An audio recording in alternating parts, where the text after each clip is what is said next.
Ahora pues, ninguna condenación hay para los que están en Cristo Jesús, los que no andan conforme a la carne, sino conforme al Espíritu. Porque la ley del Espíritu de vida en Cristo Jesús me ha librado de la ley del pecado y de la muerte. Porque lo que era imposible para la ley, por cuanto era débil por la carne, Dios, enviando a su Hijo en semejanza de carne de pecado y a causa del pecado, condenó al pecado en la carne, para que la justicia de la ley se cumpliera en nosotros, que no andamos conforme a la carne, sino conforme al Espíritu. Porque los que son de la carne piensan en las cosas de la carne, pero los que son del Espíritu, en las cosas del Espíritu. Porque el ocuparse de la carne es muerte, pero el ocuparse del Espíritu es vida y paz. Por cuanto los designios de la carne son enemistad contra Dios, porque no se sujetan a la ley de Dios ni tampoco pueden, y los que viven según la carne no pueden agradar a Dios. Mas ustedes no viven según la carne, sino según el Espíritu. Si es que el Espíritu de Dios mora en ustedes, y si alguno no tiene el Espíritu de Cristo, no es de él. Pero si Cristo está en ustedes, el cuerpo en verdad está muerto a causa del pecado, mas el Espíritu vive a causa de la justicia. Y si el Espíritu de aquel que levantó de los muertos a Jesús mora en ustedes, el que levantó de los muertos a Cristo Jesús, vivificará también sus cuerpos mortales por su Espíritu que mora en ustedes. Así que, hermanos, deudores somos, no a la carne para que vivamos conforme a la carne, porque si viven conforme a la carne, morirán, mas si por el Espíritu hacen morir las obras de la carne, vivirán, porque todos los que son guiados por el Espíritu de Dios, estos son hijos de Dios. Pues no han recibido el espíritu de esclavitud para estar otra vez en temor, sino que han recibido el espíritu de adopción, por el cual clamamos, Abba, Padre. El Espíritu mismo da testimonio a nuestro espíritu de que somos hijos de Dios. Y si hijos, también herederos, herederos de Dios y coherederos con Cristo, si es que padecemos juntamente con Él, para que juntamente con Él seamos glorificados. Pues tengo por cierto que las aflicciones del tiempo presente no son comparables con la gloria venidera que en nosotros ha de manifestarse. Porque el anhelo ardiente de la creación es el aguardar la manifestación de los hijos de Dios. Porque la creación fue sujetada a vanidad, no por su propia voluntad, sino por causa del que la sujetó en esperanza. Porque también la creación misma será libertada de la esclavitud de la corrupción a la libertad gloriosa de los hijos de Dios. Porque sabemos que toda la creación gime a una, y a una está con dolores de parto hasta ahora. Y no solo ella, sino que también nosotros mismos, que tenemos las primicias del Espíritu, nosotros también gemimos dentro de nosotros mismos, esperando la adopción, la redención de nuestro cuerpo. Porque en esperanza fuimos salvos, pero la esperanza que se ve no es esperanza, porque lo que alguno ve, ¿a qué esperarlo? Pero si esperamos lo que no vemos, con paciencia lo aguardamos, y de igual manera el Espíritu nos ayuda en nuestra debilidad, pues qué hemos de pedir como conviene, no lo sabemos, pero el Espíritu mismo intercede por nosotros con gemidos indecibles. Mas el que escudriña los corazones sabe cuál es la intención del Espíritu, porque conforme a la voluntad de Dios intercede por los santos.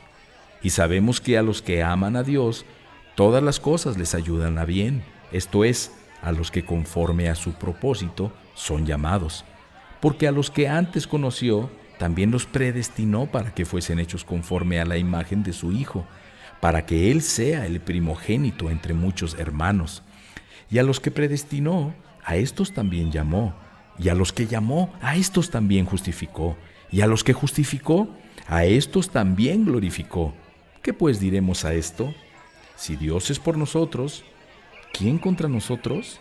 El que no escatimonia a su propio Hijo, sino que lo entregó por todos nosotros, ¿cómo no nos dará también con Él todas las cosas? ¿Quién acusará a los escogidos de Dios? Dios es el que justifica. ¿Quién es el que condenará? Cristo es el que murió, más aún, el que también resucitó, el que además está a la diestra de Dios, el que también intercede por nosotros. ¿Quién nos separará del amor de Cristo? ¿Tribulación, o angustia, o persecución, o hambre, o desnudez, o peligro, o espada?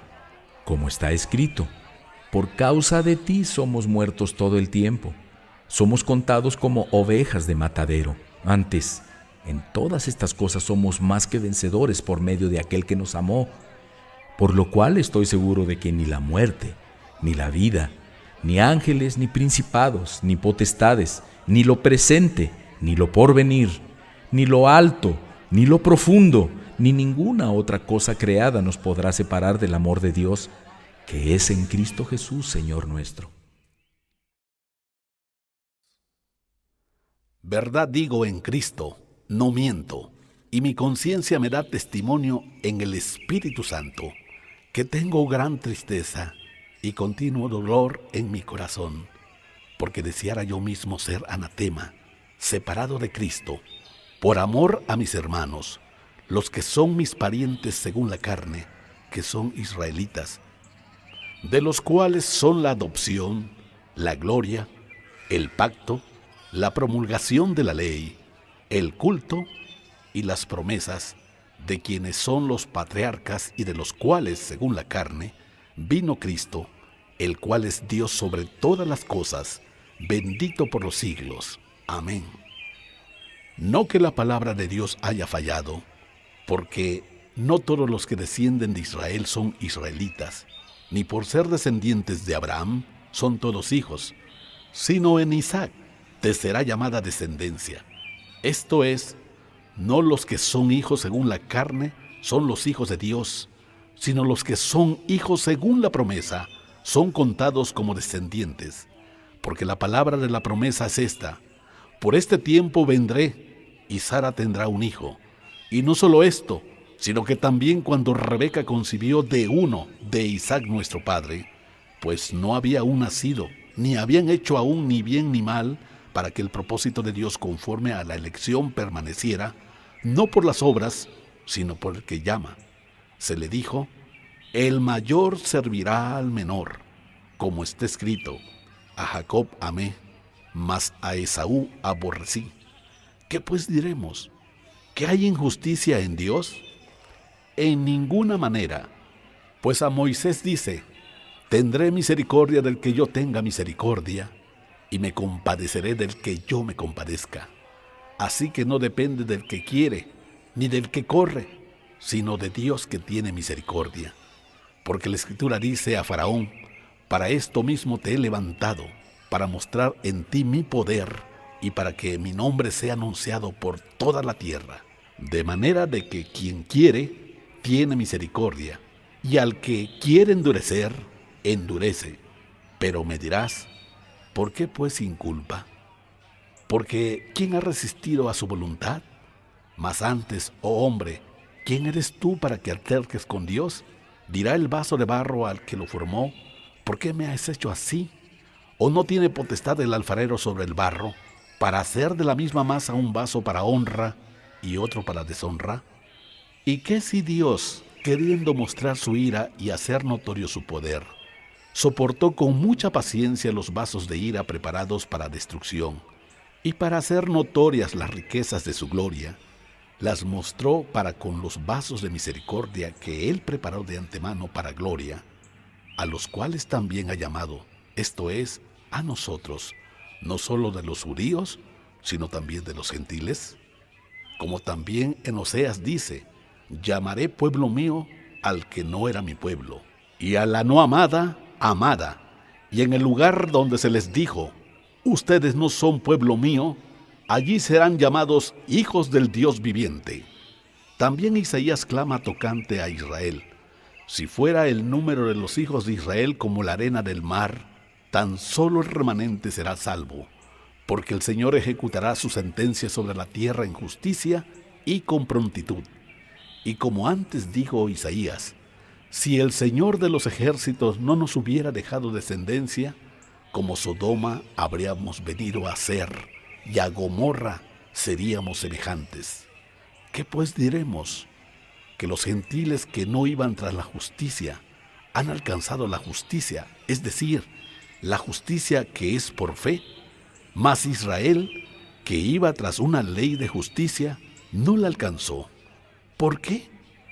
Porque iban tras ella no por fe, sino como por obras de la ley, pues tropezaron en la piedra de tropiezo, como está escrito: He aquí pongo en Sión piedra de tropiezo y roca de caída, y el que creyera en él no será avergonzado. Hermanos, ciertamente el anhelo de mi corazón y mi oración a Dios por Israel es para salvación, porque yo les doy testimonio de que tienen celo de Dios, pero no conforme a ciencia, porque ignorando la justicia de Dios y procurando establecer la suya propia, no se han sujetado a la justicia de Dios, porque el fin de la ley es Cristo, para justicia a todo aquel que cree, porque de la justicia que es por la ley de Moisés se escribe así: el hombre que haga estas cosas vivirá por ellas.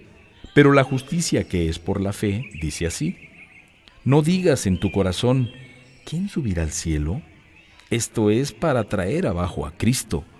¿O quién descenderá al abismo? Esto es para hacer subir a Cristo de entre los muertos. Mas, ¿qué dice? Cerca de ti está la palabra, en tu boca y en tu corazón. Esta es la palabra de fe que predicamos: que si confesaras con tu boca que Jesús es el Señor y creyeres en tu corazón que Dios le levantó de los muertos, serás salvo. Porque con el corazón se cree para justicia, pero con la boca se confiesa para salvación. Pues la Escritura dice: todo aquel que en él creyera no será avergonzado. Porque no hay diferencia entre judío y griego, pues el mismo que es Señor de todos es rico para con todos los que le invocan, porque todo aquel que invocara el nombre del Señor será salvo. ¿Cómo pues invocará a aquel en el cual han creído?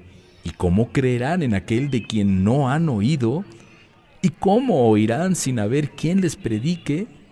¿Y cómo predicarán si no fueren enviados? Como está escrito: cuán hermosos son los pies de los que anuncian la paz, de los que anuncian buenas nuevas. Mas no todos obedecieron al Evangelio, pues Isaías dice: Señor, ¿quién ha creído a nuestro anuncio? Así que la fe es por el oír, y el oír por la palabra de Dios. Pero digo, ¿no han oído? Antes bien por toda la tierra ha salido la voz de ellos, y hasta los fines de la tierra sus palabras. También digo, ¿no ha conocido esto Israel? Primeramente Moisés dice: yo los provocaré a celos con un pueblo que no es pueblo. Con pueblo insensato los provocaré a ira. E Isaías dice resueltamente: fui hallado de los que no me buscaban, me manifesté a los que no preguntaban por mí. Pero acerca de Israel dice: todo el día extendí mis manos a un pueblo rebelde y contradictor.